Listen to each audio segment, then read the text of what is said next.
पुण्यात पुरामुळे झालेल्या नुकसानीचे पंचनामे होणार। पालकमंत्री अजित पवारांच्या निर्देशानंतर प्रशासनाची लगबग, तर पंचनाम्यानंतर बाधितांना तात्काळ मदत मिळणार।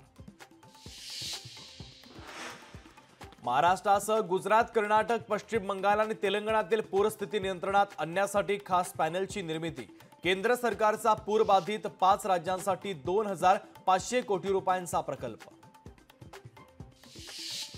ठाणे, रायगड, रत्नागिरीसह राज्यातील 7 जिल्ह्यांमध्ये रेड अलर्टच्या पार्श्वभूमीवर शाळा आणि महाविद्यालयांना सुट्टी जाहीर, तर मुंबईत मात्र शाळा आणि महाविद्यालये सुरूच। कोल्हापूर, सांगलीमध्ये महापुराचा धोका कायम। कोयना, राधानगरीतील विसर्गामुळे पंचगंगा आणि कृष्णा नदी धोक्याच्या पातळीवर, नागरिकांची धाकधूक वाढली। विरोधकांची भूमिका स्पष्ट नसेल तर सरकारने निर्णय घ्यावा, मनोज जरांगे पाटलांची विरोधकांवर टीका करत सरकारकडे मागणी। विधानसभेच्या पार्श्वभूमीवर राष्ट्रवादी शरदचंद्र पवार पक्षाची फिल्डिंग। जयंत पाटील आणि अजित पवारांच्या आमदारांची बंद दाराआड चर्चा। बाबाजानी दुर्राणी आणि जयंत पाटलांच्या भेटीचं कारण मात्र अद्यापही गुलदस्त्यातच। ऑलिम्पिक स्पर्धेला आजपासून सुरुवात होणार। पॅरिसच्या सीन नदीपात्रात रंगणार उद्घाटनाचा सोहळा। 128 वर्षात प्रथमच स्टेडियम बाहेर रंगणार सोहळा। महिला आशिया कप T20 स्पर्धेच्या सेमीफायनलमध्ये भारत बांगलादेश सोबत आज भिडणार।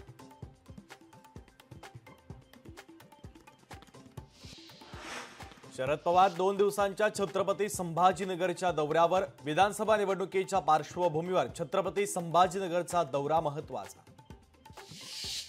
खासदार सुप्रिया सुळे पुण्यातील पुराचा आढावा घेणार। सिंहगड रोड, शिवणे, उत्तमनगर भागाला सुळे भेट देणार असल्याची माहिती। मंत्री दीपक केसरकर आज पुण्याच्या दौऱ्यावर। केसरकरांच्या अध्यक्षतेखाली शिक्षण विभागाची बैठक होणार। जालना शहरात शिक्षणासाठी विद्यार्थ्यांची कसरत। गांधीनगर भागातील उर्दू स्कूलच्या रस्त्यावर पाणीच पाणी। नगरमध्ये बाळासाहेब थोरातांचे पुन्हा भावी मुख्यमंत्री म्हणून बॅनर, तर कार्यकर्त्यांच्या उत्साहाला काय करणार, बॅनरबाजीवर थोरातांची प्रतिक्रिया। दीक्षाभूमीतील भूमिगत पार्किंगचा खड्डा बुजवण्यात येणार। 20 सप्टेंबरपर्यंत भूमिगत पार्किंगचा खड्डा बुजवणार असल्याची माहिती।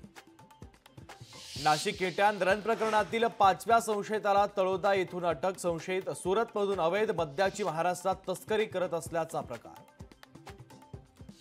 केंद्र सरकार भूतानमधून बटाटा आयात करण्याची शक्यता। देशात बटाट्याचे दर वाढल्याने आणि बटाट्याची कमतरता भासत असल्याने केंद्राचा महत्त्वाचा निर्णय। शाळांमध्ये तिथीभोजन उपक्रम राबवण्यासाठी दानशूर व्यक्ती शोधण्याचे शिक्षण संचालकांचे आदेश, तर दानशूर व्यक्ती न मिळाल्यास स्नेहभोजनाचा खर्च मुख्याध्यापक आणि शिक्षकांनाच करावा लागणार।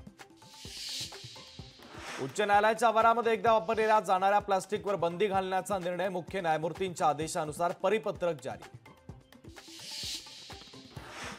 ऐतिहासिक घोडबंदर किल्ला भाडेतत्वावर देण्याचा ठराव अखेर महापालिकेकडून रद्द। नजर चुकीनं ठराव झाल्याचं सांगत आयुक्तांनी दिलगिरी केली व्यक्त। पुण्याच्या धरणांमधील पाणी पातळीमध्ये मोठी वाढ। खडकवासला धरण साखळी क्षेत्रात 82% पाणीसाठा, तर गेल्या वर्षीच्या तुलनेत जुलै महिन्यात यंदा पाणीसाठ्यात वाढ। सातारा जिल्ह्यात पावसाची संततधार। जावळी तालुक्यात विक्रमी पावसाची नोंद, तर पाटण, जावळी आणि महाबळेश्वरमधील 700 कुटुंबांचं स्थलांतर। वैनगंगा नदीनं ओलांडली धोक्याची पातळी। नदीकाठावरील गावांना सतर्कतेचा इशारा। पूर स्थितीमुळे जिल्ह्यातील अनेक गावांचा संपर्कही तुटला। वाशीमध्ये जीव धोक्यात घालून तरुणांची हुल्लडबाजी, तर जिल्हा प्रशासनाकडे तरुणांवर कारवाईची मागणी।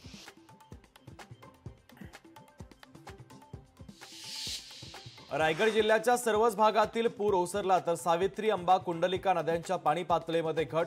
सावित्री नदी इशारा पातळीच्या खाली, तर जिल्ह्यात पावसाचा रेड अलर्ट।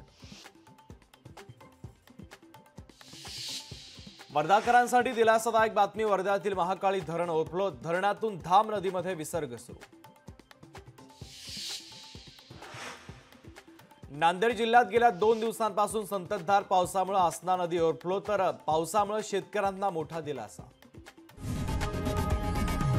लोकशाही मराठी ऐका, पहा, जागरूक रहा।